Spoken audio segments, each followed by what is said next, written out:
नमस्कार मित्रांनो, आज आपण पाहणार आहोत ओघ तक्ता पूर्ण करा इयत्ता 8वीचा विषय मराठीमध्ये. चला तर मग सुरू करूया. 1. शब्दकोश पाहण्याचा क्रम. 2. एखादा शब्द ठरव.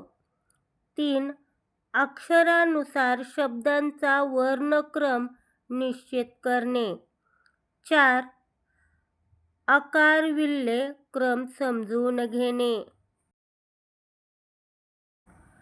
5. शब्दकोशात तो शब्द शोधणे. 6.